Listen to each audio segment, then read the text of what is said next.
about 15 screens here.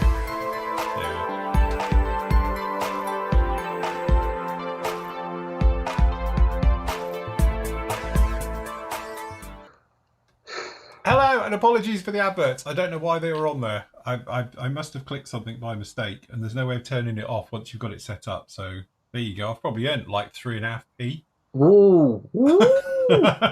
For that. So anyway, trust you're all doing very well. Good afternoon to the Thursday afternoon show. We're going to be here for the next sort of 90 minutes. Getting on with some modelling. Let's make our way through. I've been pushing on very nicely with the DR9, which I'll show you. I'll give you a bit of a look around on this one as well, so we can see where that one is. And I will be starting a new project.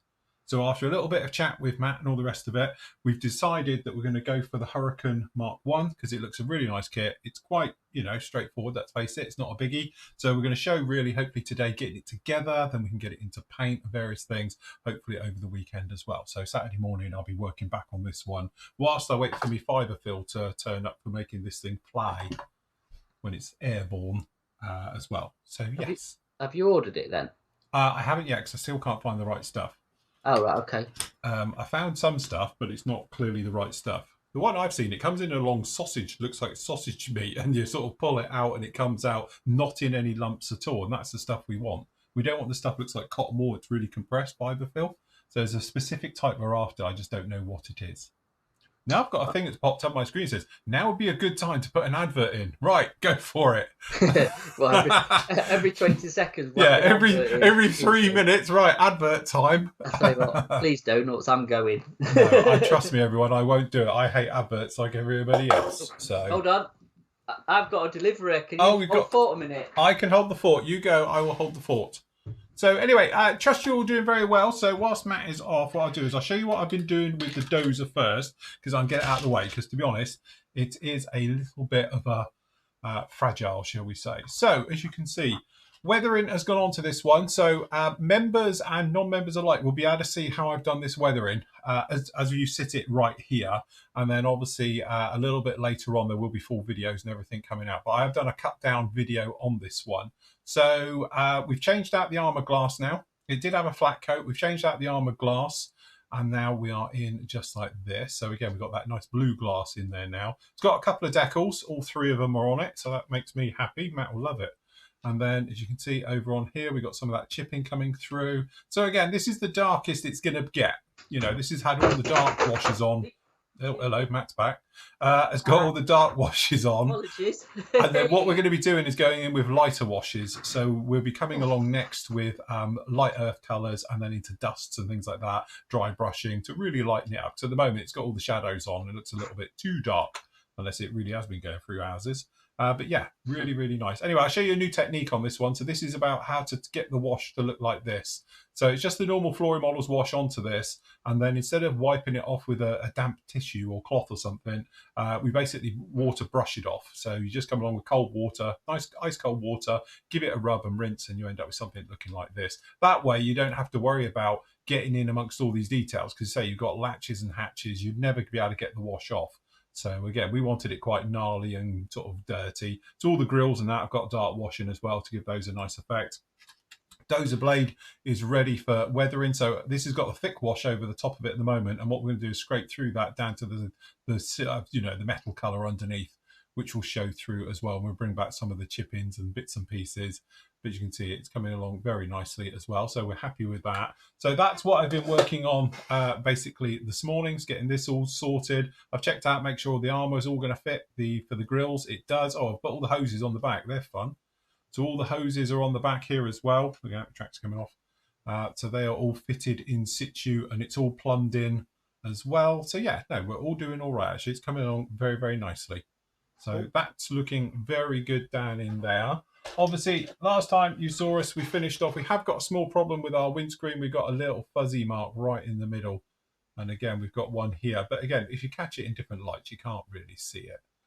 But as you might imagine, this one's unmasked now. So this is technically all ready. We've got some nice grimy stuff. It needs toning down a little bit on these, to be honest.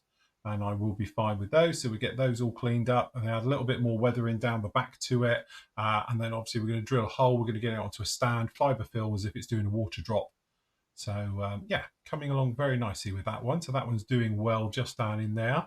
And I said before, we're planning on, well, we are, because you've got no choice, we're going to be able to go at this one, which looks really, really nice. So I've done a review of it. You've probably seen all the stuff. And so far, I've just done a couple of bits. So we've taken some bits off the sprue just so I can do all the sprue cleanup, because that's boring and you don't want to get bored to death with all of that. We've done it. Test fitting looks very nice when I just gave it a job. And what we've done is we just popped the little bits down in here. Again, I've literally just did it before we came on air. So this little cockpit, which looks quite nice. Don't forget, this particular one, you do come with photo etch harnesses, which is a nice little touch to it. So that's all right. So we'll get that painted up in a minute, sorted. We've got the external frame in. I've just popped the exhausts together. And again, they're hollowed out as well, which is very nice. I will be re-drilling those, make those a little bit bigger. And yeah, so we'll be popping that one together anyway. Well, that's the plan, so to speak. Cool. Let's make our way through. What's your delivery then? Anything nice? It's from the butchers. Oh, is it your meat supply? Yeah, we've had a meat supply from the butchers. Is that for your barbecue? Yes, but we're just testing out a butcher. It's in Scunthorpe, actually, the butchers that but I've been recommended it from somebody. I thought, we'll give it a go. We've got a family coming over at the weekend, and then we're going to have a bit of a barbecue and stuff. So it's like an ideal thing. So yeah, I said to Leslie, has it turned up yet before she left? No, because literally as soon as we start, it'll turn. And he has. So definitely. Yeah. So yeah, that was what that was. So we'll see. We will see. But what have I been up to? Well, right, hold on. Here we go. Let me switch cameras. We've got the right one on. So there we go. My old Airfix Marauder is now deckled up. So I managed to get all the decals down, actually, and didn't look too bad. They've gone settled when you've used the set and sole right. Yeah. It's amazing how well it works. And as you can see, I've unmasked it. I've got a bit of touching up to do, but it was a bit of a, shall we say, I didn't know what was going to be under that masking because it's been on a while. So it was a bit shit or bust, to be honest, because if it had been rubbish, this would have been sort of a buster, but actually it's savable. I've got a bit like you, though. I've got a fuzzy... You got a little fuzzy bit in there. I have, actually, on the side window. Look. I don't know what's caused it, but I'll see if I might be able to see if I can do something with it. If not, I'll live with it. So, and I started yesterday just doing a bit of weathering. I was just showing Phil some photos. Now, you can't, it's a bit subtle at the minute, but obviously been building up. So I've been using a bit of oil paint. Yeah.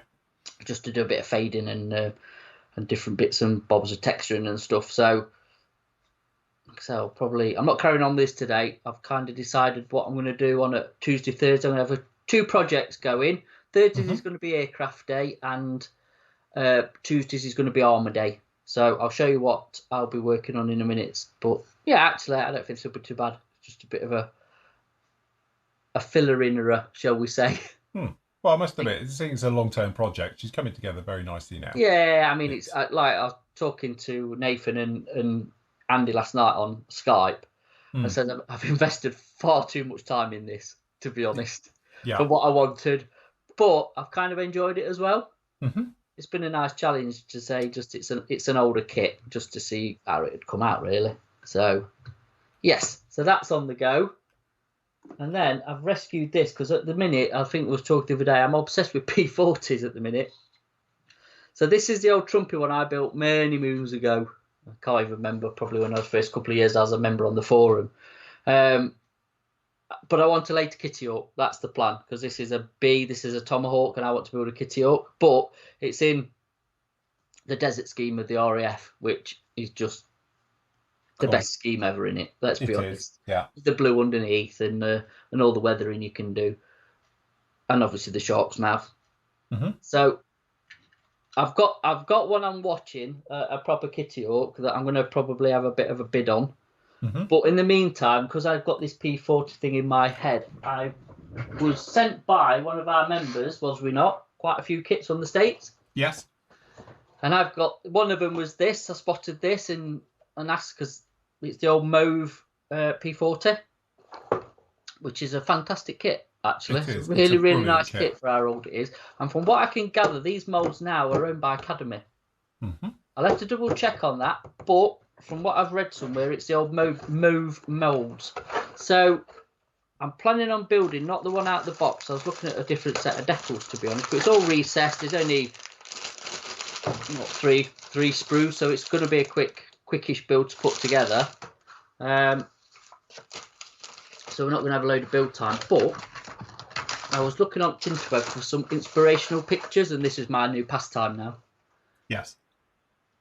So olive drab and obviously neutral grey underneath. So I've got that one there, and then I've got this one, which I think is just a fab picture of a, where it's all, sorry, Matt. That's it. Yeah, perfect. Yeah. Yeah, just just with wear and tear, different shades of olive drab where it's faded, and obviously stains, and where the where the pilot and the crew and ground crew have been climbing on it and stuff. So yeah, this is going to be my inspiration, to be honest. But I want to build I think it's a New Zealand one. Yeah. With the white tails. Yes. I think it's or Australian, whichever one it is. I think that's going to be the inspiration. I don't think these decals, because they're so old, will be much cop anyway. So yeah, so that's what I'm going to be doing today. I'm going to start putting this together today. I've not decided on the armour kit yet, but by next Tuesday when we're on, I will have. So yeah, go back to a little bit of aircraft building, which is never say never, dear. Well, this is it. You like to keep your options open. Yeah, I think it is though. I've just been like, hold on, just swap the cameras back. Talk to the camera rather than the box.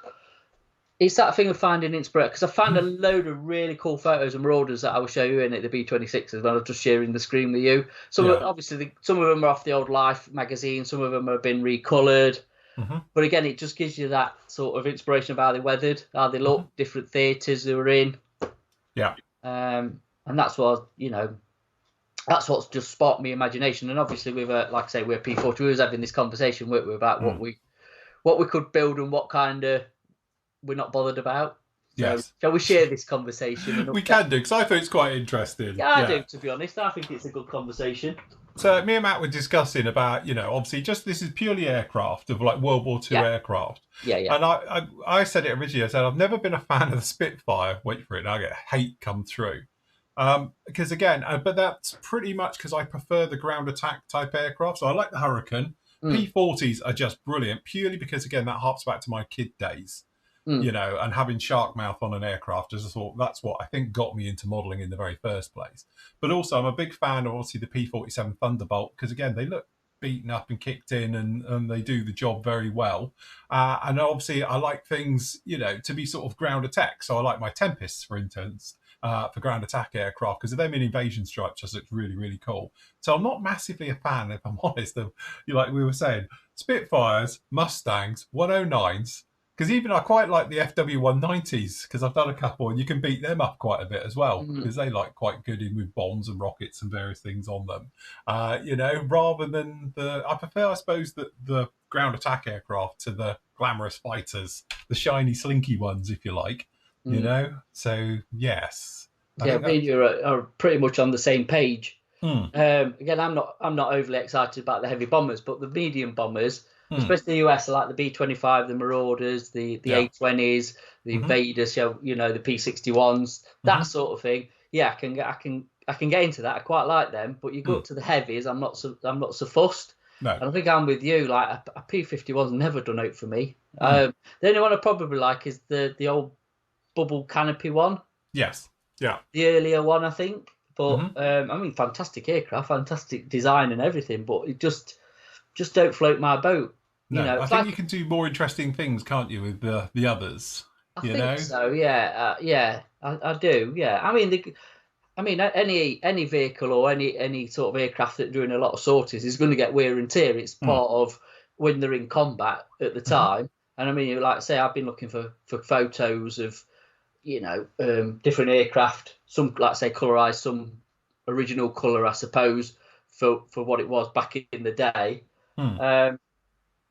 And again, they're all going to get beat up and weathered at some point, unless they're obviously out of action. So, yeah, I don't know. But, yeah, I think there's certain schemes as well that work. I'm quite a big fan of nose art anyway. Yeah. And, again, that could be an inspiration, because I actually found, like I've showed Phil, I don't think I can share the pictures, but we'll have to get it up one day, is the original decals for this. I actually found the photo of the original aircraft. Yeah. Which was quite nice. It's a shame that they didn't work out, which now I've decided was my error and not the decals. So, yeah, I don't know. It's whatever takes your fancy and inspires you, isn't it? So, yeah, don't get me wrong. I'm getting flamed on my own forum now. because I said don't like Spitfires. You know what? What? You know what? I'll back you up because they don't do a lot for me either. If I'm perfectly honest, however fantastic it was, it don't do a lot for me. A Spitfire. I No. don't think it did when I was a kid. Yeah. You know, but if you're into them, that's your Yeah, thing. absolutely. Don't get me wrong. It's a beautiful work of art. I get all of Hey, that and engineering and that. yeah, But we won't judge you for being wrong. no, that's it. You know, but each to their own. But That's it. I mean, to be honest with you, the Hurricane, I'm not overly a massive fan, but the desert one with the big cannons Yeah, yeah. in the desert scheme, yeah, I could build them. I could go for I that. think that's my thing to it as well. I like as you say, with the Hurricane is the C version with the cannons. Yeah. Not so much a fan of this one because, as you say, with like the machine guns on it and all the rest of it. But once it got beefed up a bit, and as you say, stick some cannons on it as well, the thing's immense, you know. So again, I think it's just one of those things that maybe just fighter aircraft I'm not into.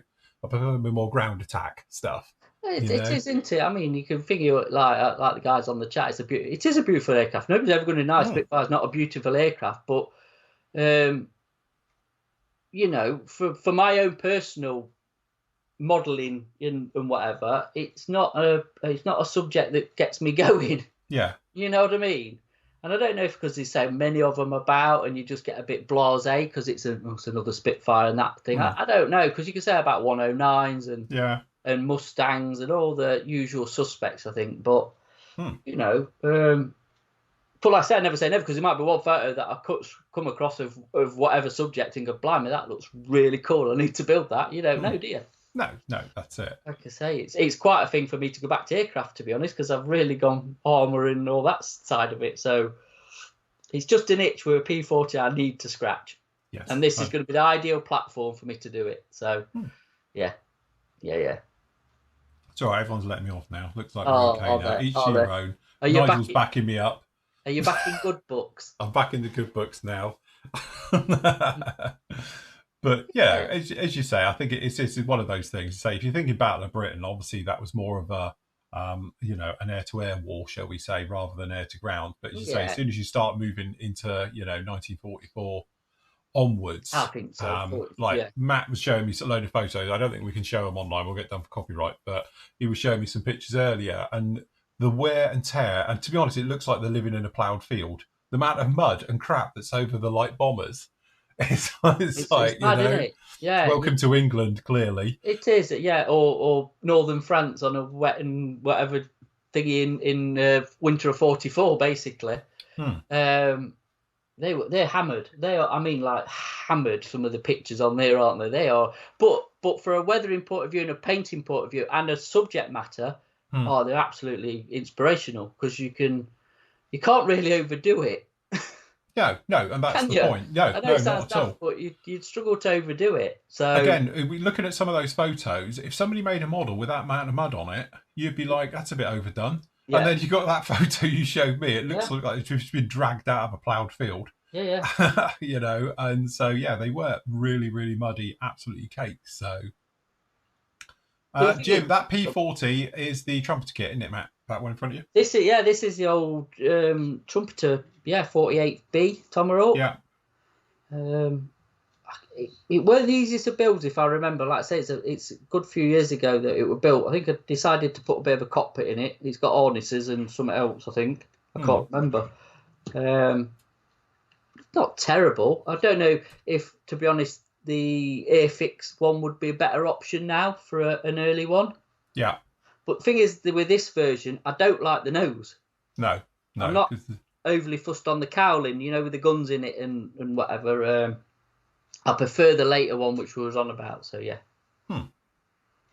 Definitely. Right, there's a couple of questions that I'll just go back to. One of them was on ours. Have we heard about AK changing the size of their bottles, which means they won't fit in the paint racks? I'm not aware of that. I'm not either. I don't know where did you hear that info from? Yeah, that's from Steve. He's saying the AK real colours have changed their bottles. Or ours is jumping around too quick, but yeah. This episode is sponsored by Bars Iron Brew. Yes, that's it. Send freebies to me. I love Iron Brew.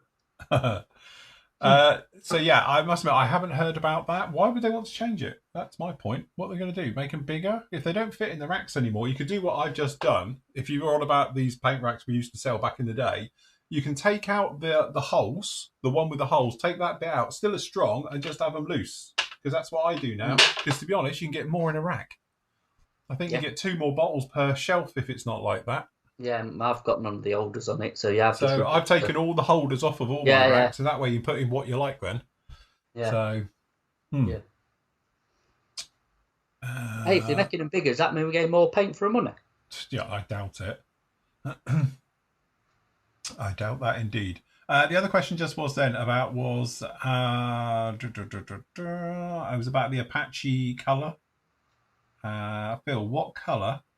It was a bit area Apache E green color. If you're on about the actual overall color of it, it's Hilo Drab, which is a nightmare color because Hilo Drab. Phil, I've got somebody coming to the door, mate. I'm so sorry. No, you're fine. I've got it. Go. So yeah, the Apache Hilo Drab is just one of those colors where you'll start off with a color, and when you go through the weathering, they all change. So if you look at ones that are out in the sandpit, in the deserty areas, they tend to take on because it gets in-ground into it, and then you get lots of oils and streaks and hydraulics, and just generally where they flush the engines with water, you get lots of weathering and streaks and that on them, but it will go more of a sort of sandy color by its nature. And obviously the ones we have around in here and fly around the UK, they tend to be more looking like olive drabby type color, but technically they all start off as Hilo green. Which is, I've got one here somewhere. Sorry about that. That's all right. Which is Hilo Olive Drab is FS34031. And the thing is, it's one of those colours which is almost impossible when it's just on there and you don't weather it. It just doesn't look right. But as soon as you get a bit of weathering into it, it then comes back. And you can then obviously go around and change it. And then you'll do what I call environmental weathering. So if it's in the desert, it's going to go dusty and sandy, and it's going to get all that oily and stuff's going to stick to all that sand and stuff, and you'll get that effect. Over if it's like European type theatres, they tend to get panels swapped out and changed. And over time, those tend to look at like a patchwork quilt with the various things on there. And again, crew getting in and out polishes it so it gets a little bit more shiny in some areas and duller in others. It is one of those ones where it's almost impossible to nail it down. Your best bet, as we always say, grab a couple of reference pictures of the one you want to do and go for that. And then that way, if anyone calls you out on it, you can back it up because you've got the reference photos of it. Or you can do what I do, call it artistic license, and I don't care. Yeah. So, yes. What about when a Spitfire's carrying beer barrels? Yeah, I'll let it off for that one. Did you answer the question then about the hurricane markings? No. From what was Jim. that one? Jim says, what paint scheme markings will the hurricane be? What, for this one? I have no idea. Yeah. As to say, we know these decals are incorrect, shall we say, but because this is just a bit of a fun build, we probably will go with these. So I'm not going to go with the grey and green one because that's horrible. And apparently it's very inaccurate. Who knows? But yes, I'm thinking maybe we're going to be going... We've got this one that's quite nice because obviously I've never done a half and half, an early with the sky and the black. Okay. So again, that'd be interesting weathering underneath because we can do lots of stuff with that. So that'd be good. So we got this one obviously with the brown and green down in there.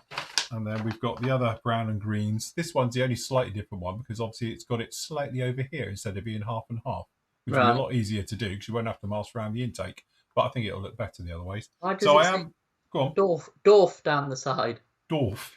Yeah. One of the dwarfs. So yeah, I don't know. Vote that now, everyone. Ale. No, you've got to do the one with ale look. Ale on it. Yes, that one's proper pale ale. Pale ale. Well, it is with the drink, the skeleton man on it. Yes. I did think about this one, to be honest. I thought this might be a bit of a goer.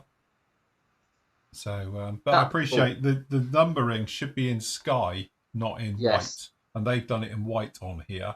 Although I'm not sure, because when I look at it like this on camera, I don't know. I don't think they've done it as pure white because obviously this is white. That's not white as that. But I don't know. I think it's more white than it is sky. That's certain. But again, we could mask it up and do it manually if I'm feeling brave. Okay. And spray it all manually, which would be quite good. So what we might do is just use the decals as a template, cut them out in masking tape, put them on. We can line them all up. Yeah. We'll go for that. So we probably will just mask up the numbering. We'll use them as an offset and we'll go in. So, yes. It's a fun build, Phil. That's what it is. Don't bog yourself down. Build. It's a fun build for these streams. So that's what we want. Is not high on the list. It's not high. No, exactly. That's the words I was looking for. It's not high on the list accuracy for these builds. It's just going to be fun and just for demoing, basically. Yes. I think that's the best way to put it, isn't it? So, obviously, my P40 is very accurate.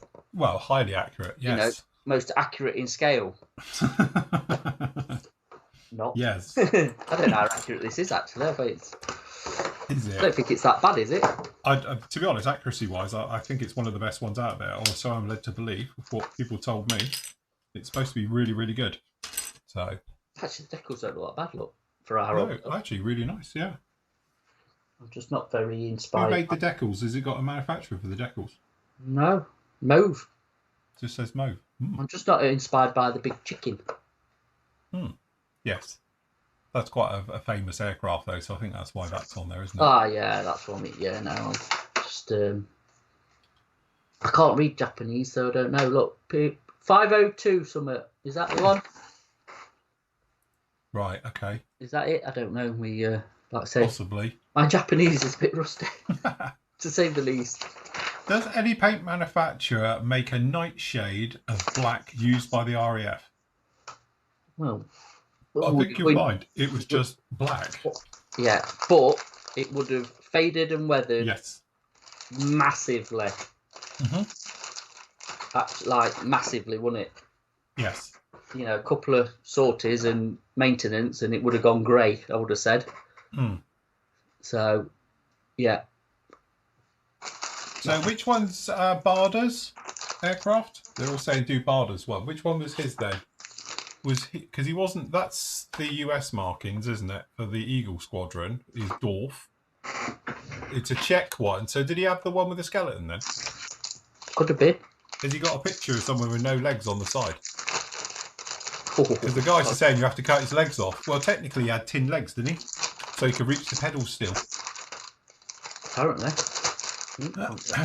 Richard said he's got a 48 scale Barda figure. Half. Is it cheap? Yeah.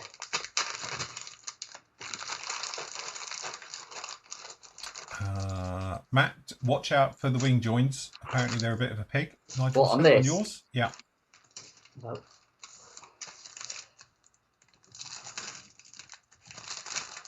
We will see. Do you know what as well? I can't get a mass set for this. Well, I say that unless Academy have got the molds, because you can get a mass set for the Academy one.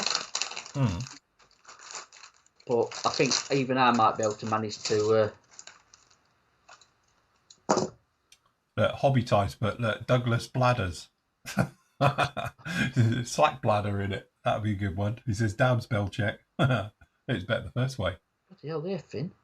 You see these clear parts? Yeah, look at this. To say how vintage this kit is. Let's have a look on my desk. It's like the monogram clear parts. Oh, brilliant, weren't they? Oh, they're nice. Really nice. Yeah. And actually, they're in no bag or anything, so I'm surprised they're not crushed or cracked. Yeah. Actually, they're quite fine fettle for the vintage of the kit. I'm quite pleased with that. I tell you what, it's a shame it's in this bloody horrible coloured styrene. Yeah. I'm going to do you and absolutely de-sprue it. Yeah. De-sprue and clean up. Well, it's not that many. Look, it's only that's it. So not much to it, I don't think. Even I can't get this wrong. No. You sure? I don't know. Time will tell. This is it now. Not even I can get this wrong. Forget to put the radiator in. Do an Andy. Yeah, we're a loser part. Yeah, have you checked you got all the parts? There you go. It's got a seat. Look, it's got a seat. Nice. And some wheels. Yes. No. Right. Let's. Right, what I'm going to do is I'm going to pop the door into this, and then what I'll do is we'll get the door fitted to this, and I'll spray. Yeah. I said you put your cam on in view and I'll watch chat. I've just got to let my lovely wife know that our meat order's arrived. She needs to put it away. Oh right, okay. And then Get I the will be back staff. properly this time. I do apologise. I'm a bit all over this today, but Okay, fair enough. all Go right, for it. Got it. all Not a right. problem. You can fill again for I've me. got it. It's not a problem. I've got this. Oh, Right, so plan of action for me, I'm going to do this as simply as possible. So, you know, if you're a bit of a purist, switch off now because we're doing this just for the fun of it. If you want to do the full builds and everything else, that's what we do professionally. Well, allegedly. Chat, keep your mouth shut. Thank you. But yes, so this is the plan. So what I'm going to do is do this almost as like a speed build. It looks like doing commission days. So what we're going to do is pop the cockpit somewhat together, paint it as a whole, pick out individuals, and then away we go. So I'm just going to test fit up this door and see what it looks like. Not too bad, but it needs to be cleaned nicely. So we just make sure this is all good.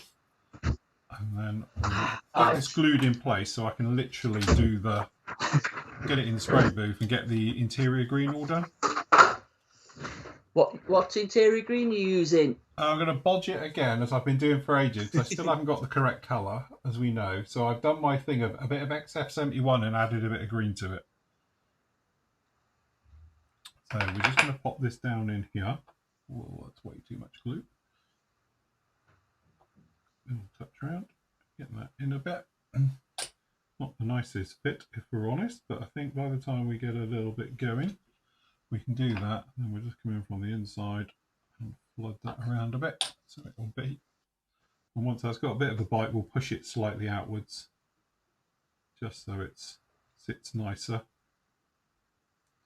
So what we're trying to do here is obviously just get this in. So not using your hands.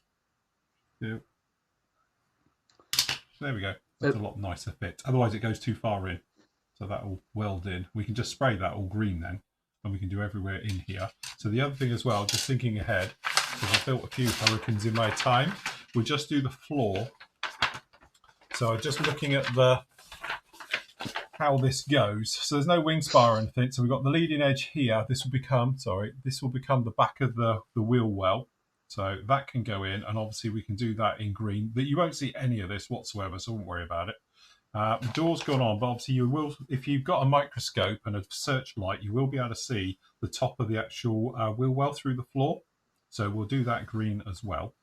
So that's the plan with that one. So what we will do is we'll pop this guy in, and then we'll literally just spray the top bit of this so it's all nicely done. So we're just jumping ahead through the instructions and picking out the bits which we need to worry about now as opposed to the rest of it. Just to answer Harry's, he's building the Hobby Boss 48 Hurricane. Yes. The newly released one. The new one. Yeah. I think somebody's asked what colour is the star on Israeli markings. Oh, the blue. Yeah, I wouldn't know, to be honest with you. I wouldn't know, no. I don't have a clue. Oh, de-spruing. No, they have. It's not actually a door on that side. They don't actually have doors on the Hurricanes. They have to jump right across and in. But they do have a flat down bit on the starboard side, which is this one, which apparently is so the ground crew and stuff could get to bits on the inside. And it's something to do with a primer or something when they start it up. So that's why it has the door technically on the wrong side. It's not actually a door because you've got all the framing stuff goes across it anyway, so it doesn't work. So anyway, that's those in. So what we'll do is we'll do these grey and then we'll dry brush them up. I've already put these in, but again, we can't put these on until the harnesses are in. So the harnesses are hopefully here somewhere.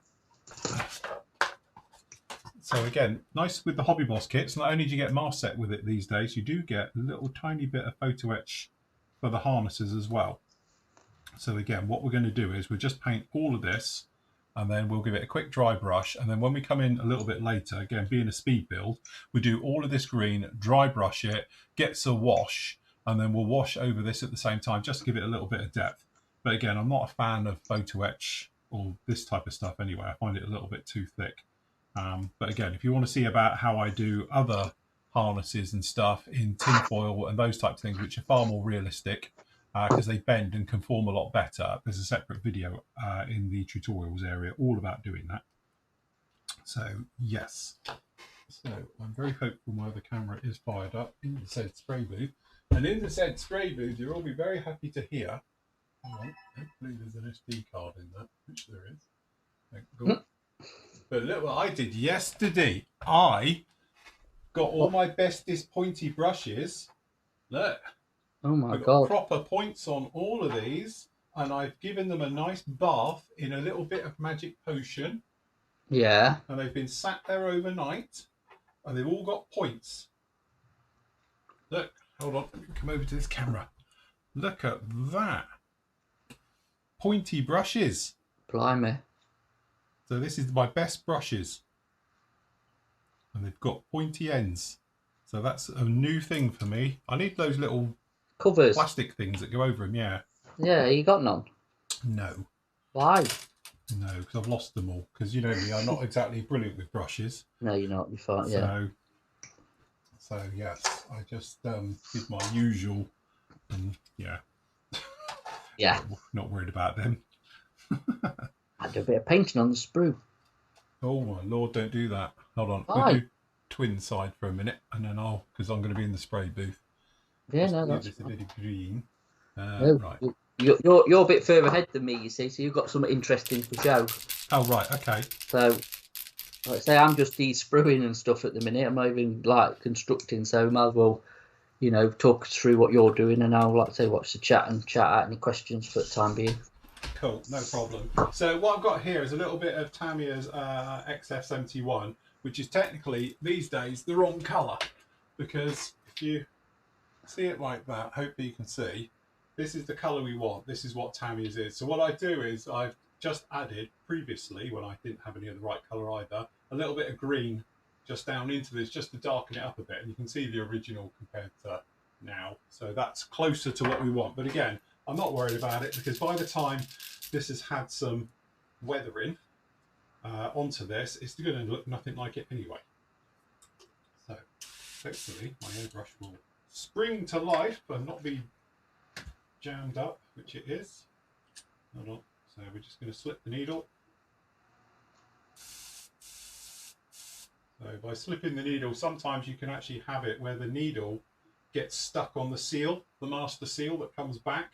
And then what happens is, if you've got a lock trigger, this has just got a little bit of thinners in there, and it's fine. And then all we're going to do is what I call slip the needle. So you just pull it back, push it back a couple of times, it comes all loose, and you're good to go, and you're fine. All right. And it happens to me all the time because I'm really bad and don't look after the airbrush. So what we're going to do is we just blow through all of that rubbish. Get rid of that, that's good. This is already pre-thinned. You probably hear it rattling because it's got some bits down in there. And then all we're going to do is grab this, and we're just going to spray bottom of this. Not that you're going to see it in a million years, but if you did, you might be able to see through it. And then obviously we're going to do the sides. Nice high air pressure, because it's just a one and done. I'm not worried about it. So literally we're just going up to what would be, I suppose, the firewall on the front. And then we're just going to grab a couple of little tweezers. If you haven't got them, reverse action tweezers are the best things ever. You buy them once and they'll last you your entire life.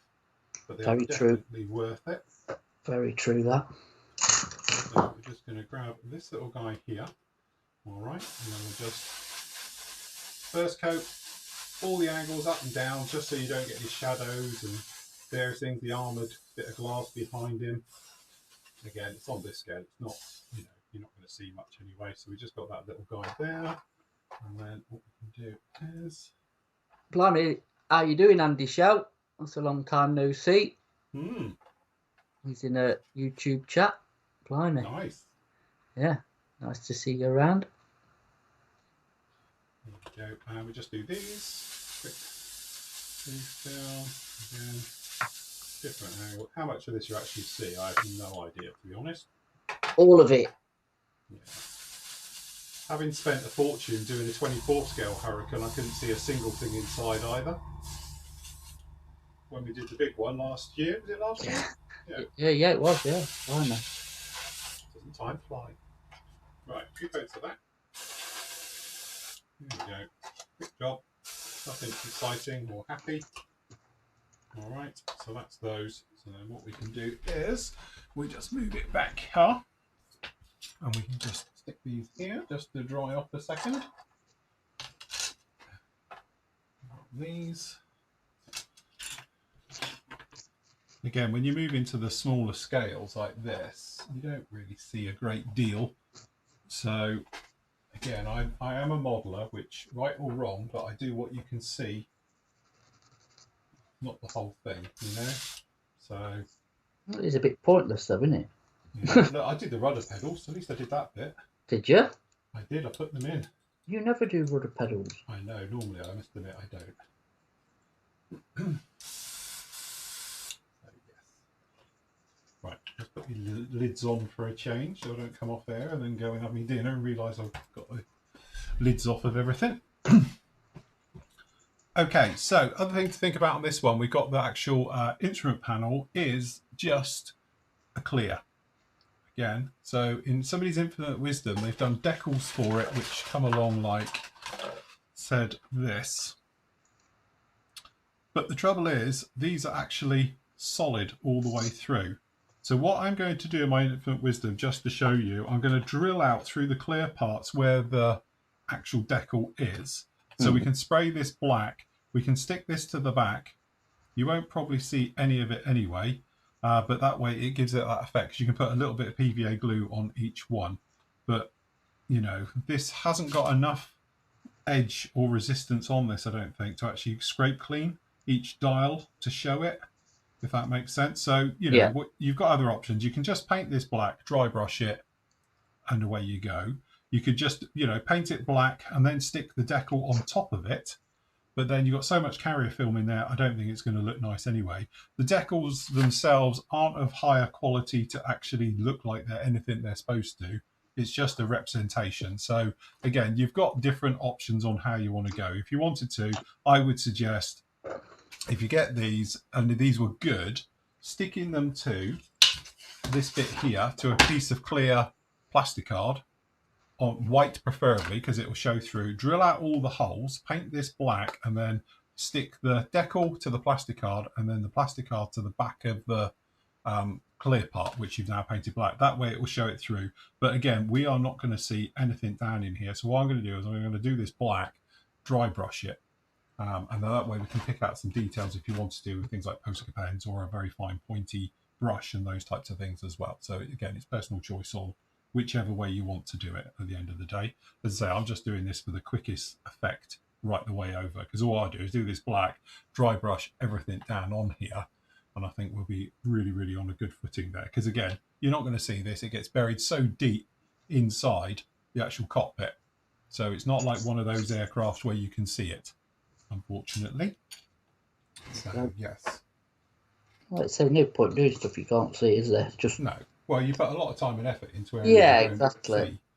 So exactly that. Yeah, it's. So where's my black? Let's do black. So what I'm going to do is a little bit of rubber black, so a little bit of XF85, because I don't use normal XF1. I use X1, but not XF1 particularly, because I find black too strong. So rubber black's got that sort of hue to it that's quite nice.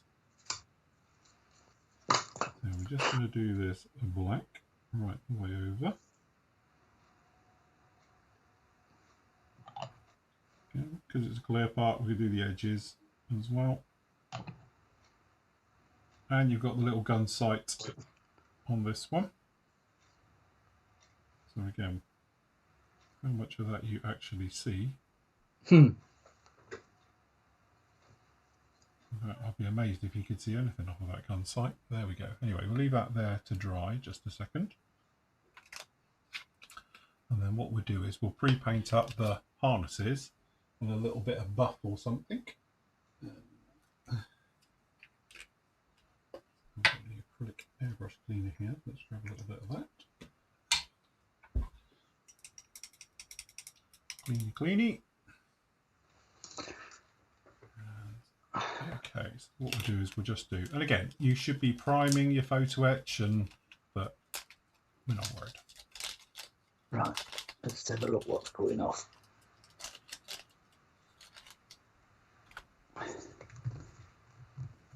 All enthralled by your Well, they've gone quiet. yeah, just chatting amongst themselves. It's yeah. Oh my lord, go away. Right, sorry, I've got a pop-up. NordVPN or whatever it is. Oh right, yeah. Not that I use it, but I still get the pop-ups for some reason.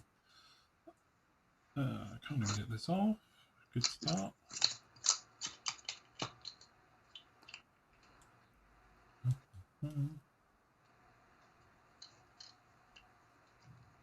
Yeah, I don't know why they did it as a clear part, to be honest with you, because Tim's saying about why do it in a clear part, because yeah, it doesn't actually make a lot of sense. If they'd done it black with white writing as a clear part, then you could decal onto it. But yeah, it does seem a little bit odd, the reasoning for that one. I never get that. Why they do, like say, clear parts for panels and stuff. Odd decision. Yes. Okay, so we've got a little bit of XF78 deck wood tan, whatever it is. So, because we'll dry brush all of this anyway, so this is just a base colour on the actual harnesses.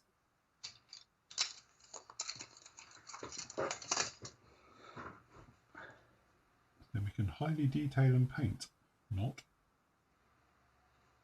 No, Jim, I've not painted it yet. I got a bit sidetracked. It's still in its primer on the shelf at the minute.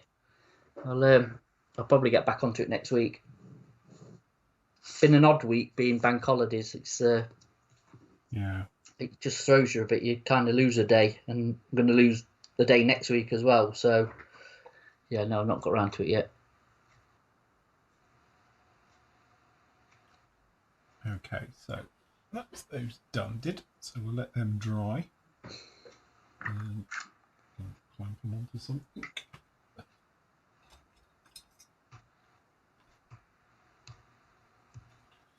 Stick them in there. Okay. Nice, nice, nice.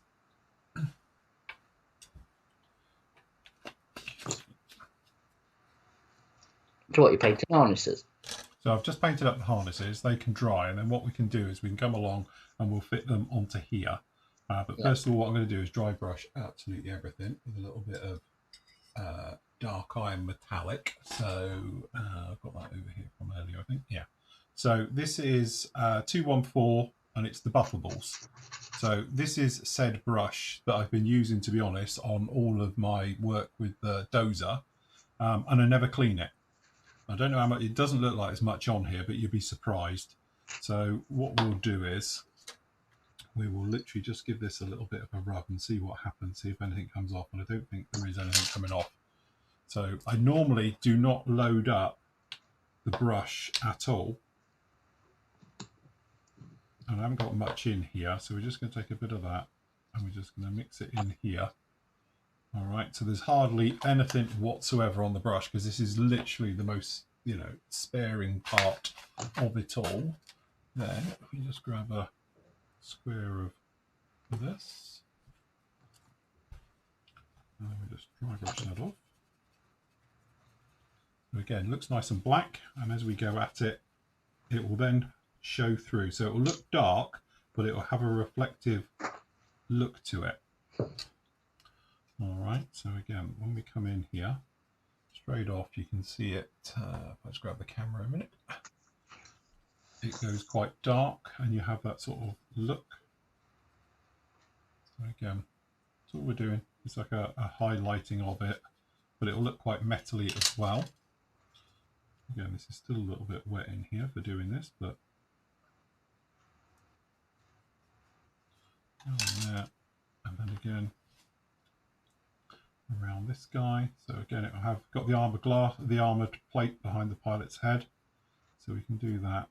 And again, we can get in here, and this is why we haven't put the harnesses in yet, because scrubbing it like this, it's bound to all fall off. Tim's asked us a question about metal primers, like Mr. Metal, whatever it is. And do we use it? I haven't really found it that much different from normal. So what they did was, it was called Mr. Surfacer Primer, wasn't it? Did one, and it's supposed to be a metal primer. I think he's on about this one, look. Hold on. Mr. That one, are you on about Hold that on. one, Tim? Sorry, mate. I'm on the Which wrong camera are you on? We're on crutch cam now. Sorry, do you like that? Oh, that one. Yes. Is Oh, this no. is this one you're on about, Jim? Come towards me a little bit. Hold on, let me go solo you. There we go. That one. Yeah. Is that better? Or that one? Yeah. Is that, if that's the one you mean? Yes, I've used it. It's just an etch primer, because he's saying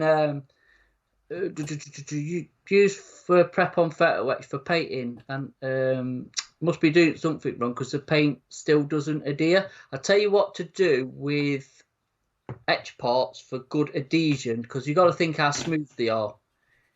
Is dip them in some burnishing fluid. Yeah. And make them go black. Mm-hmm. And then primer it. Because obviously they're very shiny and very slippery, aren't they? Yes. It's a daft thing to say, but they actually are. This stuff does work, but again, I find I did it with the 222 with the etch parts I put on that. Is just brush some burnishing fluid on it, blackened it all up, and then you've got a bit of texture. So, but I guess if you're using sort of acrylics, they've got less of a grip than lacquers and enamels, I'd say. Yeah.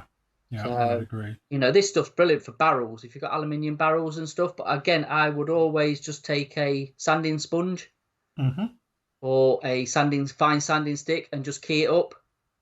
Just give it something to, you know, for the paint to bite to, basically. Yeah. Because that's what normal adhesion problems is. It's just too smooth. There's just nothing for the paint to just adhere to, basically. To get a bite into. Yeah, that's it. You know, it needs texture. Texture, that's just the word for modelling now. Do you know what? It's funny you say about that. You know, I have actually was recording footage this morning. Yeah. And I make a big spill of 5 minutes talking about texture. That's all I talk about. Because obviously when I was doing the with the dozer, again, with armour it's slightly different to aircraft, but with that it's all to do with texture. And it is that thing, and we often speak about it, but I go through, because obviously I've put a matte finish on this, but the texture is still like satin. I don't want texture like it's an 80 grit sanding stick. You know, you want it to be smooth, because I want stuff that will stick, but I can still get off. So we talk about texture is one of those things. I think it's overlooked by a lot of people. They're spraying the model and all the rest of it, and it looks great, but it could be like an 80 grit sanding stick or sanding paper. It's really rough, which means when you come to decaling, you're going to have a problem. When you come to actually getting any type of weathering products, they're going to go in, they're going to be absorbed into that texture. You're not going to get it out. So getting a nice smooth paint, there's a big difference between a matte finish and it looking smooth and just all one, and having texture. And it's that thing, you just need to balance it out. You get a nice texture, you understand it, and you know, you can almost do anything then if you've got your right texture that works for you. And I tend to go along with that thing about, it's all about having gloss, satin and matte finishes and ultra matte, but those can all be the same texture of how they're done. You know, it's literally, it's a bit like having a dead flat finish on a modern car, isn't it? It doesn't feel rough, it still smells very, very smooth, you know, because there's no texture into it. You add texture when you need things like pigment, because you need it to properly grip to something. You add texture if you're putting mud and those things, but you really don't want any texture on your model at all, because if you have got texture, everything gets stuck in it and it can actually ruin your work, you know, because you could be done with a really nice weathering job, but you can't quite get it off as much as you want to because it's stuck in that texture. So texture you need to avoid at all cost. You know, there's a big difference between texture and a model finish. And I do a big spill about that one. Yeah. But I think again, it's when to have the right texture for the right time, isn't there? Yes. Does that make sense? Yeah. You know, again, and if you're an armour modeler coming an aircraft modeler, it's completely different sort of ball game completely. Because of how armour is and how an aircraft is, you know, how they're built basically from a machine point of view. Yes. And how they're used. And it's something, once you kind of get your head around that, it kind of makes sense, you know. So, yeah. Again, you know, we're using a lot of oil paints. I think again, you know, when you go down the weathering route, there's different sort of like coats you want to have for different weathering techniques. Would you say? Yeah, definitely. Yeah. Sometimes a satin coat is more preferable to a matte coat, like you've just said, because a matte coat is just like a sponge. It will just soak everything up, and then it's just nigh on impossible to get off. But Mm-hmm. if you're using oil paints, which are quite a greasy product, even when you've drained them, Yeah. you want the matte coat because that's what you want to grip into. Because otherwise, they've got nothing to grip to. If you go into the satin and the gloss, it just wipes away. it just won't grip. Yeah. So again, it's knowing what to use and when to use it is quite the trick, isn't it? Or quite the knowledge, I suppose. It is. But as I said, most times when people, like when I've been teaching airbrushing especially, one of the big thing is that they end up with texture. And, as you say, it can ruin your life or make modelling so much harder if you've got that texture at an early stage. If you've got texture in your primer coat, by the time you come along with your paint coat, and then, just assume you go straight into like a satin finish afterwards or a matte finish, you've got it and it's almost like a, gravel driveway. And it's really, really difficult to work with. And I know like matte comes from a bodywork finish, so they'll rub down between coats. So if you have got texture, you need to rub that down, give it a light sand, and take it down so it is smooth to the touch and all the rest of it. You want that nice velvety feel to your paintwork, because otherwise it can become a real problem. And I've had tons of it in the past, and I've said about various ways of getting rid of it. A lot of it is to deal with your air pressure is probably too high. And you're putting, there's too much air that's drying your paint. As it comes out of that nozzle, gets atomized, it's drying, So you've literally got microseconds for it to get to where it needs to be and to melt in. But if you're blowing it really hard from quite a distance, you're doubling its drying time. Its drying time is halving because it's being blown and it's got a long way to go. So by the time it hits the model, it can give you all types of trouble. And, some areas are prone to it. Like if you've got something like a U shape, especially if it's got 90-degree corners, and the air gets stuck in there and you're trying to spray one side, then the other, then down below, and to get it all down there. But again, nice low air pressure, thin your paint a little bit more, make it a little bit more wetter. So when it's on there, it's got time to stick and to absorb all the other paint that's hitting it as well before it goes off. I think that's I suppose, with lacquer paints, because they eat themselves, you're going to get less of that than acrylics. Yeah. Which just sit on the top.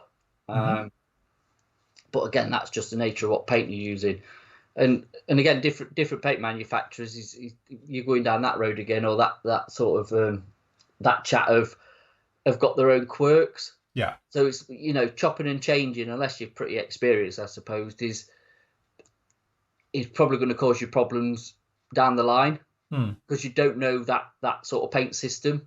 Yes. Yeah. So, I say, just stick to one paint system and learn that first, and then you can chop and change. But yeah, it's like I say, it's been a bit of a learning curve going back to using acrylics, but not as bad as I thought, to be honest. I've kind of got me mixing ratios how they should be. So actually, the paint's pretty smooth, to be honest. I'm not having any of what I used to have before, so that's nice. Because that's the one thing you don't want to be doing, is it battling your airbrush, battling your paint. Yeah. It's just you want to start off on the right foot when you get to spraying, because normally when you do, it goes smoothly. If you're fighting it to begin with, you're fighting it to the end normally, aren't you? Oh god, yeah, all the way through. Just nature of the beast, that one. Yeah. So. Richard says, Matt, I'm out of third gen thinner. Any suggestions on what else you can use? X28. Yeah. Any of the alcohol-based thinners. Yeah. As I say, it obviously has something in there because when we were testing it, it seems to do something a little bit Gucci, but generally it's an alcohol-based one. So Aquitis thinners works just the same. Yeah. X28, same, Yeah. I mean, I think the X28 is stronger, if I'm honest, and I think the Aqueous one's stronger, but they do the job. So, yes. No, yes, we can get Megamo, but we don't. Yes. It's not something we stock. As I say, the trouble you've got is, like we said before, paint is great, but it's really expensive when you take on new ranges from a company point of view. Yeah. So when we invest into it, what we've tried to do is now get us lines in everything. So we've got lacquers, we've got acrylics, we've got, obviously alcohol-based ones as well. And as you say, the thing is, there's just so much out of it in there at the moment. There is, and there's a massive crossover between MIG ammo and AK. Let's be honest. I know we can say it. The kind of run down the same lines. Is obviously different bits with different, with the lines themselves. But I think if you go with sort of one line, you don't really need to run the other line. If that makes sense, you're kind of in one camp or the other. Yeah. And we've got no like allegiances to any of them. If we're honest, it's just we stock AK because that's how it's fell for us. And also like with us, we've moved on to like the third gens, but that goes on really nicely with the AK real colours because the colours are exactly the same. So you can spray with, if you wanted, like, AK real colours and do touch-ups with their third gen range, and it's exactly the same, which is nice as well. So they really do work well together. And obviously you've got the crossover. You can spray third gens and for the acrylic line with it as well. So yes. Talking about brushing on metal primers, does it make a difference? I think it does, because it's an etch primer, isn't it? You don't need a lot of it. No, it's thin stuff, isn't it? It's very thin stuff, but it's there for a reason. And like I say, it is just an acid etch primer. That's what it is. And like I say, if you're using metal parts, especially, I think it's more for aluminium barrels and stuff. I was going to say barrels really is the thing, isn't it? Because they very easily will scrape clean or just wear through it through handling. So again, if you've got an etch into it, then that's properly got hold of the metal, and then the paint's got hold of the primer. It tends to stop that from happening. But I've done it as well, where you've done a metal barrel, just painted it, especially in acrylics. And you scratch it, and it's blinding you with this nice, gorgeous metal scratch through it, and you're like, and it never touches in as well. So, oh dear, Sean's having trouble trying to spray Vallejo gold metallic in the airbrush. So is this which sort of like? Is this the metal color? Is this the Model A color? Is this a game color one? Because they did that many. Is this that liquid gold stuff they did, which is the alcohol based? One. Yes. Yeah. Which one is it? Yes. Good point. Say again, Sean. Which version are you using? Because it does make a huge difference. Yeah. Exactly. Yeah. I say I've not tried I would say like gold and brass or whatever from the new metallic range. Model A. Oh, there you go, mate. There's your problem. Yeah. Have you considered the model colour range for these ones? Because unfortunately, let's face it, most manufacturers, there's notable ones I would say, but most of the manufacturers, when it comes to paints that are in their range of metals and metallic finishes, are usually awful. Tamiya is a classic example. Their X11 is just awful, and their X9 was it XF, which is their aluminium 16, whatever it is. 16. They're awful. So again, if you go down for something like this, which is their metal color ones, they do gold in this. They do. I've just got one. I'm sure as hell they do gold in this one, which is their. Like I say, their own metal colour range. I think, to be honest, I mean, I know it says Model A, but it's... I tell you what it is, I think it's the binder and the pigment and they just don't go together. The silvers are okay, if I remember, because I've got a Model A silver. I don't know if I've sort of deleted it off because I've changed my paint rack. And that seemed okay, but it was brilliant for brush painting. I never really tried to spray with it. I never sprayed Model A gold. I couldn't tell you if it's good, bad, or indifferent, but I don't know if I'd try it either. It's one of them. I think it's probably better for brush painting than trying to airbrush it. The normal thing you find with them, these golds, and especially like that, is that it depends what type of gold you're after. If are you after like a mirror type gold bar finish? Or are you after just sort of, gold effects and stuff like that as well? Because it does make a big difference. If you want to go for the mirror effects, you need to go down like the Molotov road and things like that. Because those ones are like proper gold. And they cover really well, no problem at all. But normally the acrylic lines as well are notoriously difficult because the pigment is larger with acrylic paint than it is with like lacquer-based paints. So you get a bigger fleck to it. So they always look a little bit more grainy. You know, but again, buffable ones work really well. So if you got something like, was it brass or whichever one which I use instead of gold, Brass, I think, because is the one in it. brass looks like gold, you see, because I prefer the brass to them. They do a gold one, but the brass one to me just looks more authentic. And when you buff it, it goes like a mirror, and you can do tiny little bits with it because it's only in a little pot. Same one I've been doing here with the dry brushing, so it does the same effect, but with the gold. But I use brass for gold because it just looks really, really nice in my eye. Anyway, I think it looks more realistic. I've got to say, you've got kind of the white gold look and the orangey gold, haven't you? Hmm. So yeah. If the paint spits paint, is the paint too thick?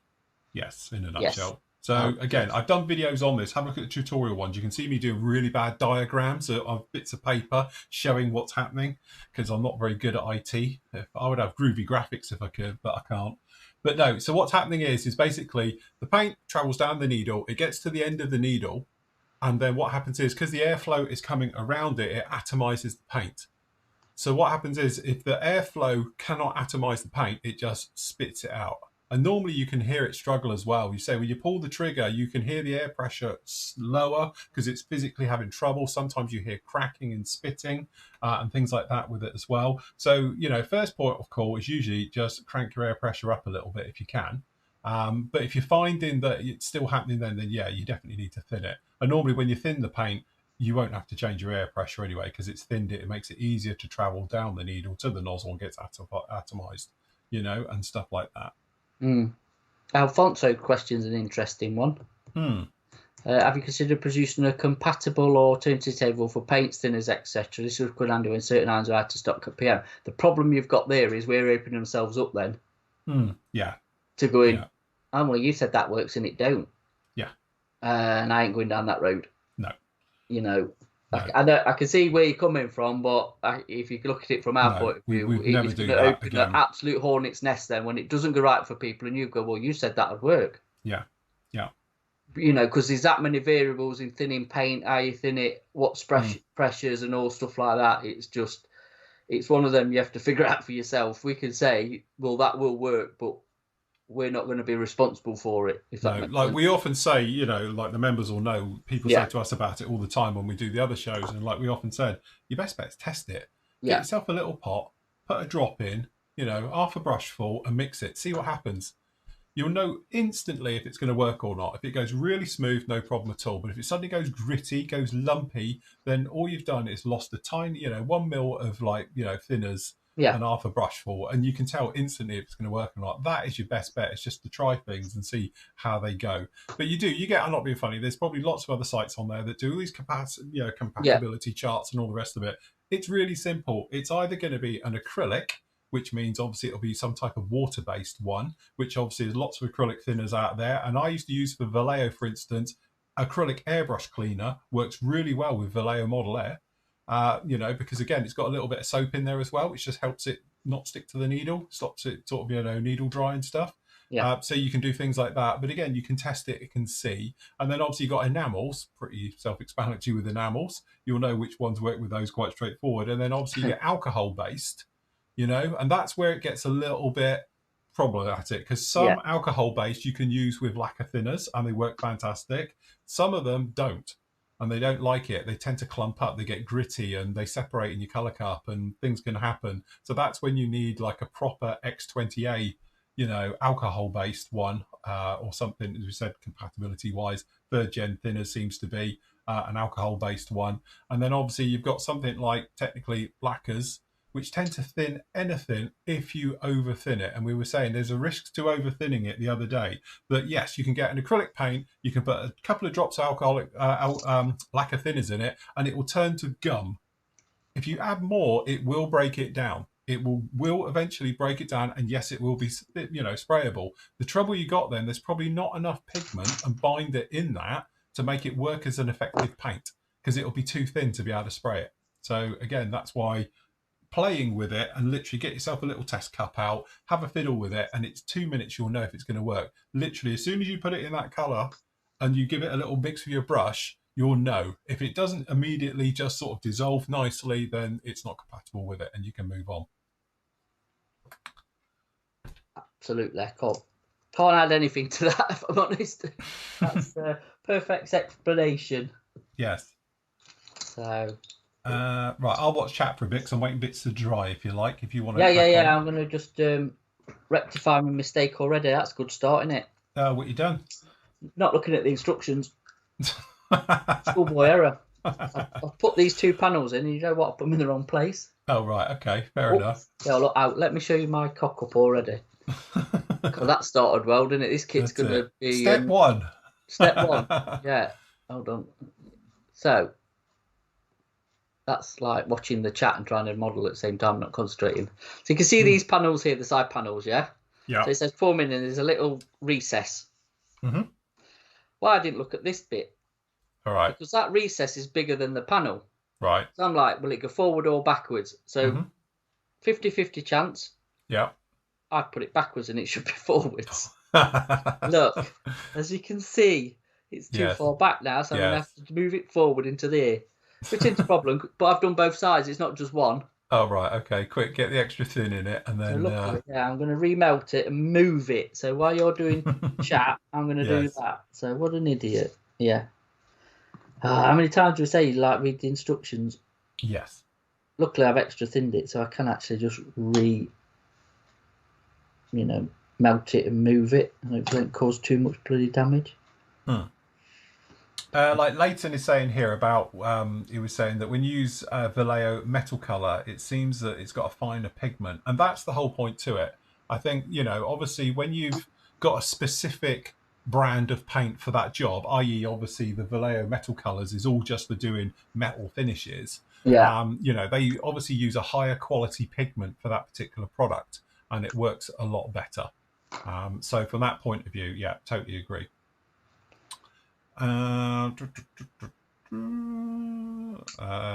Peter says he's got 3 ICM 124 scale model I presume that's the 4Ts sprayed in MIG acrylic gold at the moment on the base. Did this years ago. Other than dust, it's a great finish. There we go. Matt, are VMS products no longer in stock? Well, are we out of stock of them, are we? VMS? VMS. Well, some might be. We sell a lot of it. Why? What? Yeah. What is it? Because they're all... Whatever's just popping in there. So what's out of stock? There's nothing showing out of stock. Yeah. VMS has got their own... Yeah, we've got its own section in the PM store, look, and it's showing all in stock. Yeah. Here we go.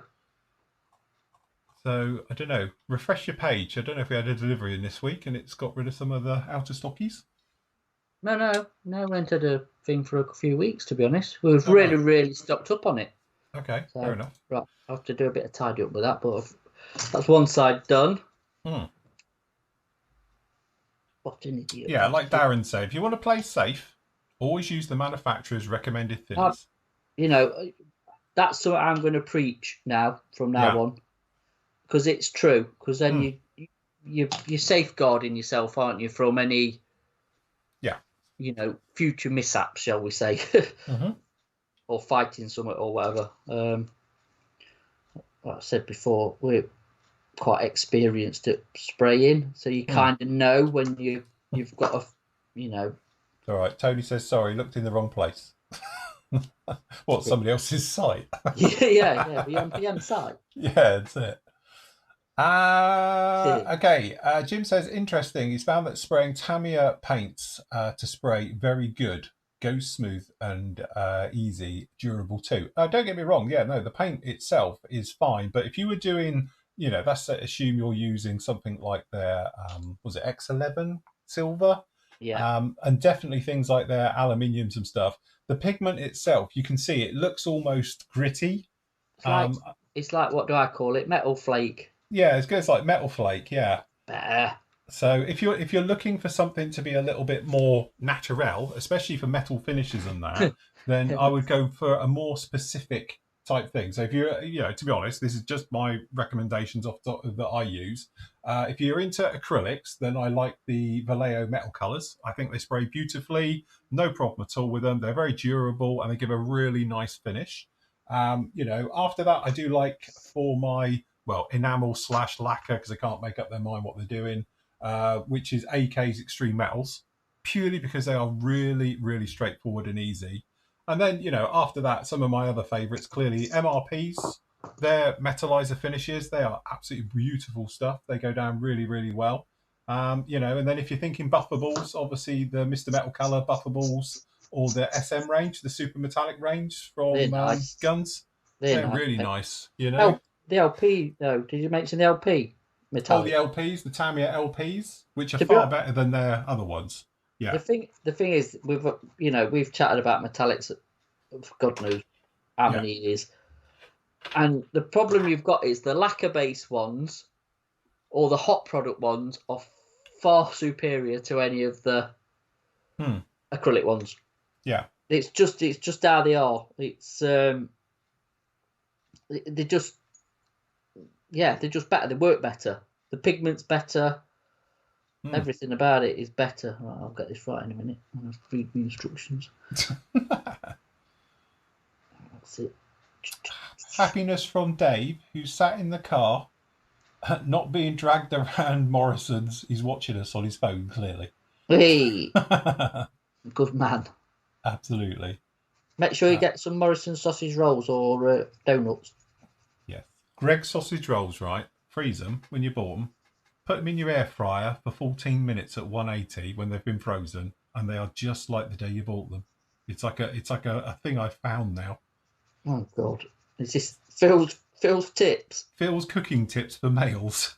Air fryer, frozen sausage rolls. That's it. It's fine. I can't believe they actually last that long to. Well, this is it. I sent Tams, she was shopping the other day, so I messaged her and said, what's she doing in town? I said, pop into Greg's, get 2 packs of 4 sausage rolls. And I said, I'll freeze one and I'll eat them over this week for my lunch. Can we just rewind this conversation? When was the first time you had a Greg's sausage roll? It was about 2 weeks ago when you were down. That's it. Being this part of the world, Greg's isn't that big. So it's a bit like going to Cornwall. Literally getting to Salt Ash, there's a Greg's there, but nowhere else in Cornwall. Funny enough. But no, I had my first ever Greg's sausage roll about 2 weeks ago with Matt. And that's it. I'm hooked. Oh, yeah. Diet's going great. You and my daughter. Yes, that's it. Go for it painting says hello. Hello. Hello. Go for it painting. Go for it. We was admiring some of your lots on more YouTube than obviously the Flory lot. Your usernames. Yeah, your usernames. Where the hell do you come up with these? Yeah, I must admit, some of the usernames are very good. You wouldn't have thought of that. Hi Phil, will you be building the Armour Hobbies Hurricane Mark II C or D? If you mean the 48 scale one, yes, I will. Yeah. I'm going to be hurricaned out this year. Crikey, this will be my 3rd hurricane of the year. It'd be interesting, that kit, to see. Oh, just an update on our Qatari Spitfires. Yes. Next week they should be in. Oh, right, okay. I had a thing from. Are they clearing customs? Yeah, because they've come with other stuff. That's why they're a bit more delayed because of. Oh, right, okay. They've got other stuff on the container. That's all. So, but we've got them at a better price. Yes. Right, that's it. That's okay. Oh, we have an intake. Nice.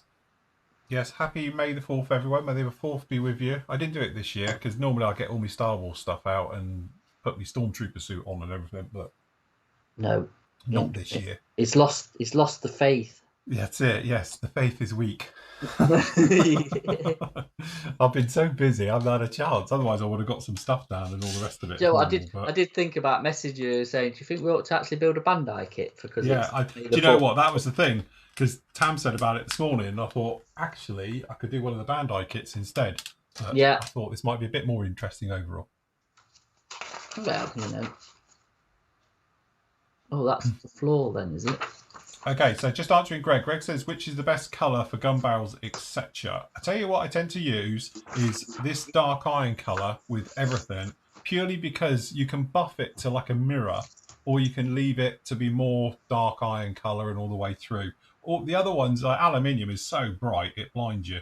So, I tend to, as I say, get the dark iron and you can work from there. Dark iron and aluminium, they're really, really nice. Their stainless colour is good as well if you want a blue hue to it for doing engines and things, because that's a really nice colour from those. So said, if you're going to get 3, I always say dark iron because that's your bread and butter colour, and then aluminium because it's really nice. It's very bright though. It is a proper polished aluminium, and then stainless steel because it's got a blue hue to it, and it's really good for engines. Even if you just use dry brushing it for the engines.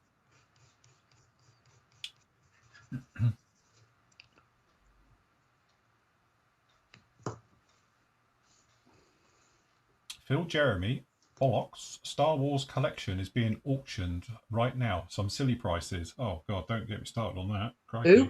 Who? I don't know who he is, I must admit.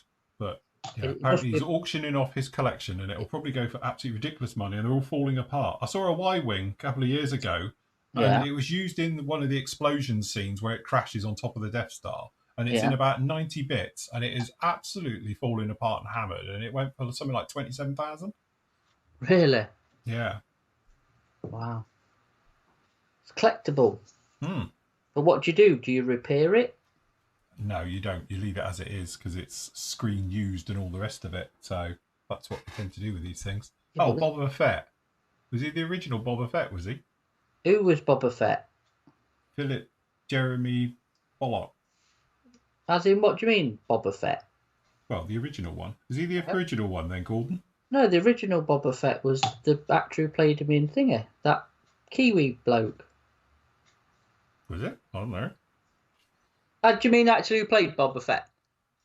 Yeah, I think he means the person who actually played Boba Fett in the originals. Yeah, I'm sure it was. I'm hypothesising. We'll wait for the satellite to load. Yes, it is. It's the original actor who played Boba Fett. I thought the guy who think it was the original actor.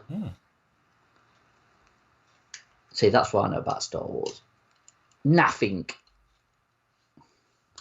Jim says, unfortunately, living in America gives me access to all kinds of fast foods, breakfast menus at McDonald's, Wendy's, BK, etc.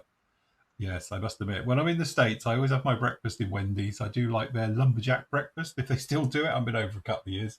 Last time I was over was post-COVID, just in front of before COVID. So, yeah.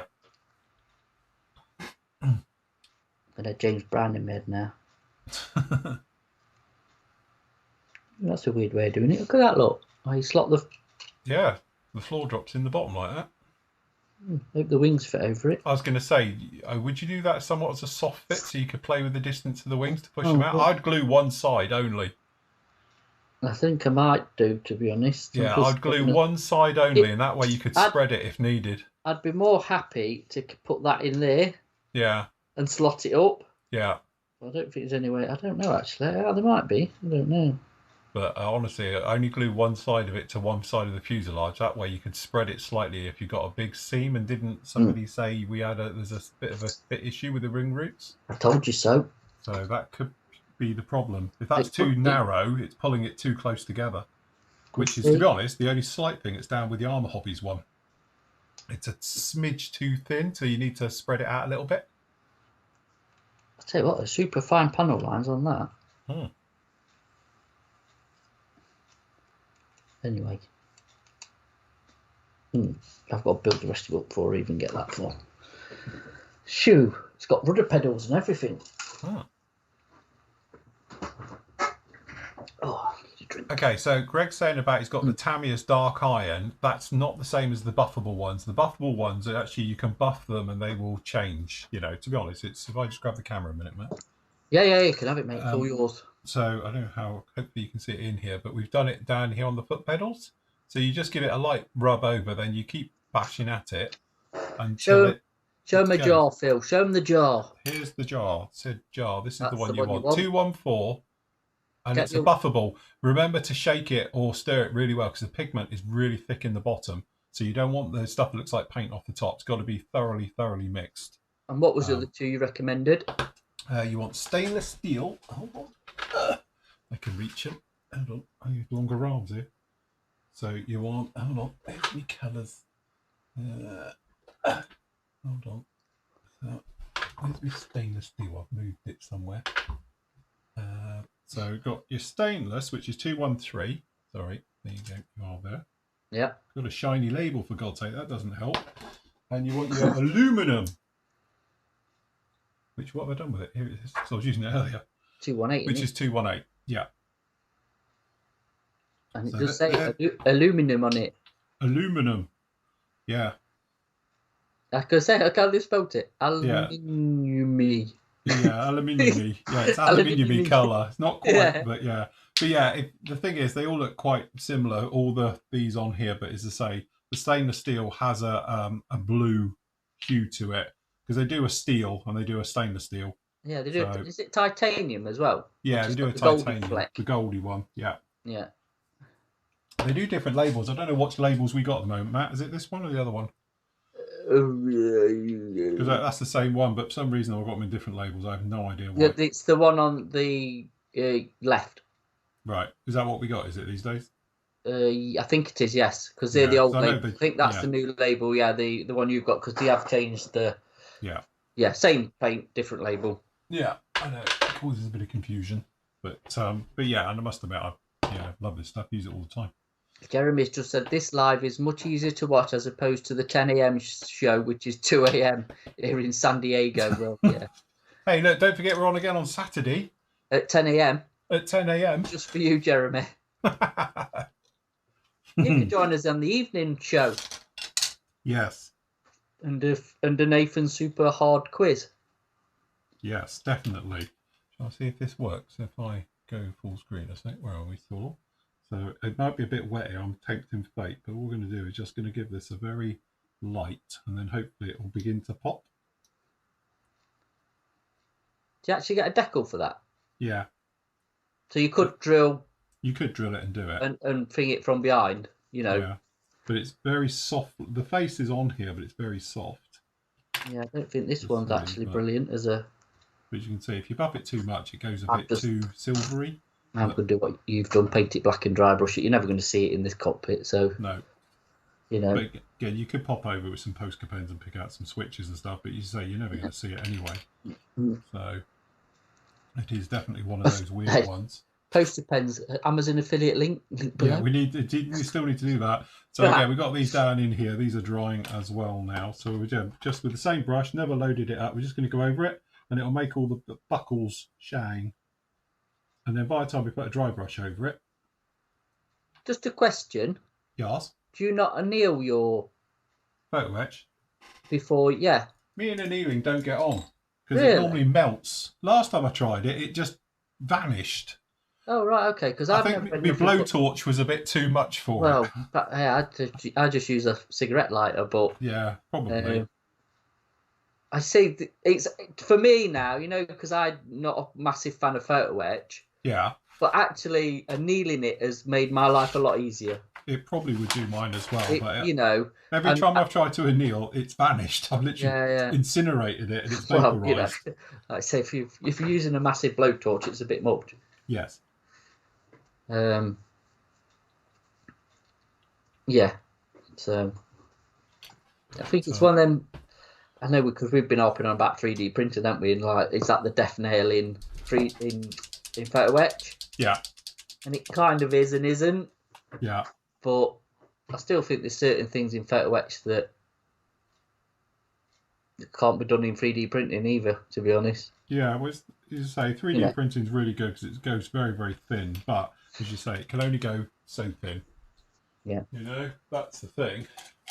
Where photo etch, you can go literally micro thin. This is. Where is my? I'm a pen missing here. I'm a Sharpie missing. Acrylic's water-based, Greg. Yeah.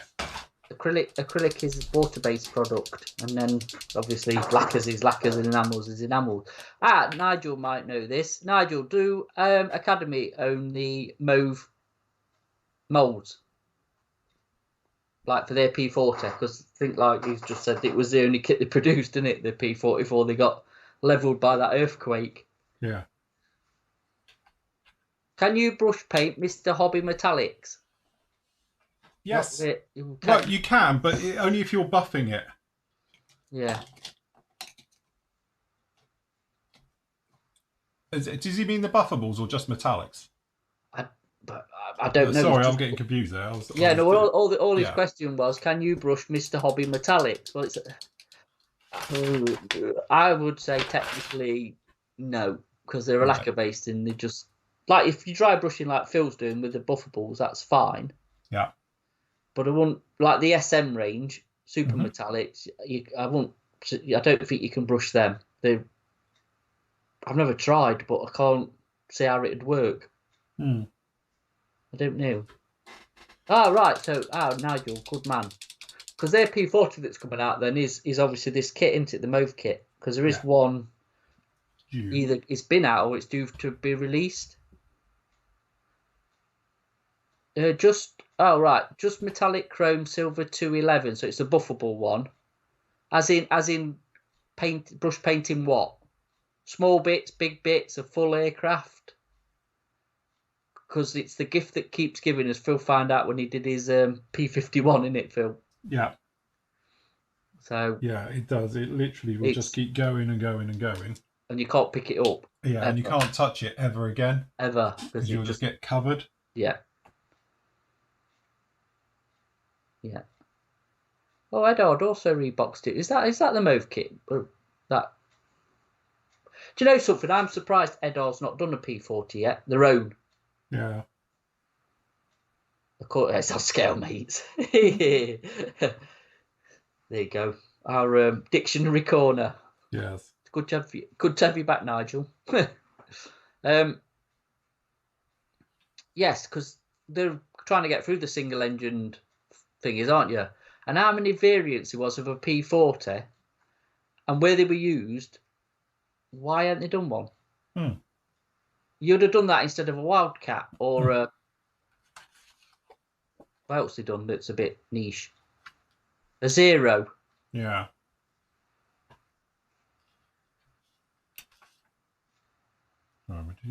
Oh, right, okay. Greg Ment is Mr. Metal Colour Buffable Acrylic. No, it's a lacquer. Is it a lacquer or an enamel? No, it's on a lacquer. It's a lacquer. No. Yeah. You don't get buffable acrylics. Not No. that I know of. Do you know of buffable acrylics? No. I don't think there's such a thing because of how they're made. The old Model Master one used to be enamel based. Yeah. Theirs is definitely enamel because that's why I think it just keeps giving. It just doesn't dry ever. No. It's an enamel and it literally, every time you go near it, you come away with silver. So, and to be honest, that model died a death just before Christmas. I binned it. Yeah. Purely because it's still leaking now. And I did it 10 years ago. So if you rebuilt that now, which you won't because you don't like P51s. Yeah. What would you paint it in now? Would you go AK Extreme, Super Metallic, LP? Where else did we go? That's it, innit? That's all. To be honest, it would be AK Extreme Metals. It would be, would it? Yeah. What would be your base layer? Base layer underneath, to be honest, Tamiya X1. No, I meant your base layer of aluminium. Sorry. Oh, right. Okay. So, not dark aluminium, depending, obviously, if you're doing a Mustang, because obviously the wings were painted. So, it's a bit weird, that. But say for the metally bits, then like I did, to be honest, with the B17. So, it'll be dark aluminium, because that's my sort of go-to colour with it.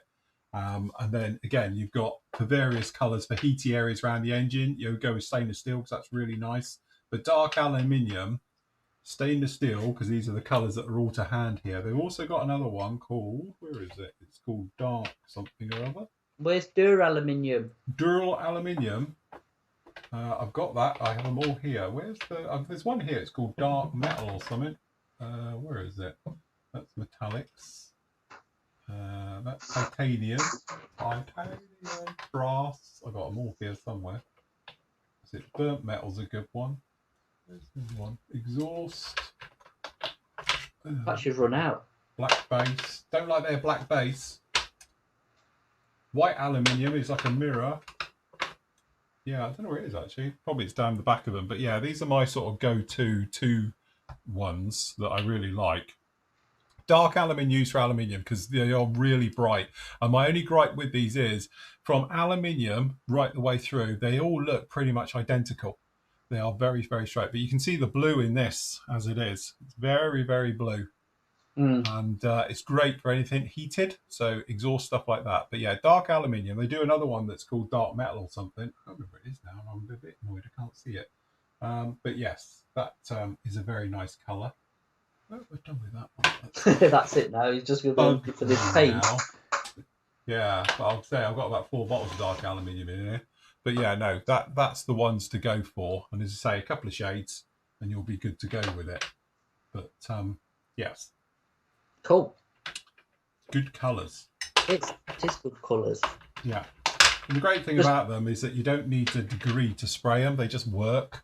You can put them down. They don't look very nice. Then all of a sudden, as it dries, it levels out and you get a real nice luster for it. Have a look at the B17 bill, because that was a good one for that one.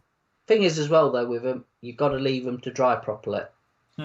Yes. They're not that instant dry. You've got to give them 24 hours just to properly to harden off so you can handle them, and then they're pretty much bomb-proof, to be honest. You know, so because to be honest, that's what happened when I did the B17.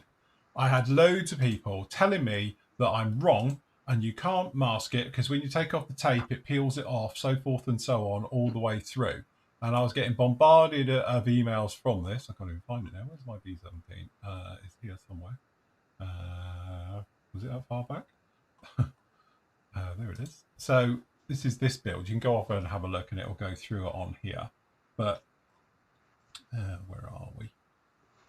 So, and I put up loads of photos on social media about this because it did come out well. So black base down underneath it like that. And this is not with a wash or anything. That's just the black base of Tamiya. It's thinned X1 right the way through. Goes down really, really nice. Polished it and all the rest of it. Make sure it's completely dust free. And you can see it on here. Photos never do this thing justice because it just doesn't look very good. But on here, I'm masking it. We went right the way through. But the big thing is you need to let it dry. You need to completely let it dry. So we did all the sort of wing roots and all the bits and pieces, say the engines, everything else on this one, right the way through. You know, and you've just got to let it, there we go. So we were ripping off tape quite aggressively just to prove the fact you can mask this stuff. So I did all the walkways with it. And it's not a problem if you let it dry, but it has to dry all the way through. You know, otherwise it just literally will peel off on you. The same thing. But again, the base coat's got to be dry. It's got to be dry. Take your time with it and it'll be absolutely fine. But yeah, it was one of those ones. It just worked. And as I say, putting the wash on just polishes it up. And then it comes. But say the camera absolutely hates it because it just can't focus on it because it's too bright and too shiny.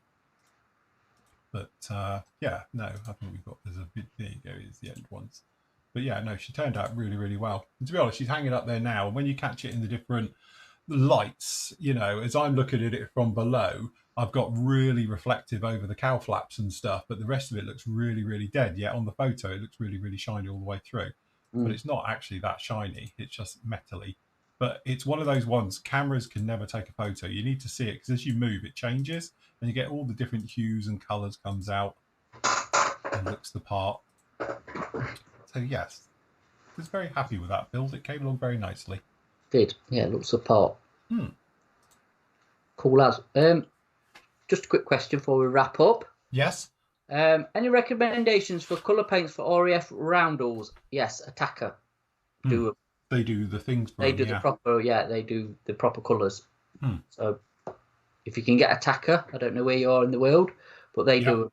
So that's one of them. I don't know who else actually does them. I think you could get away with some of the Tamiya colours, blue, red, and white, I suppose.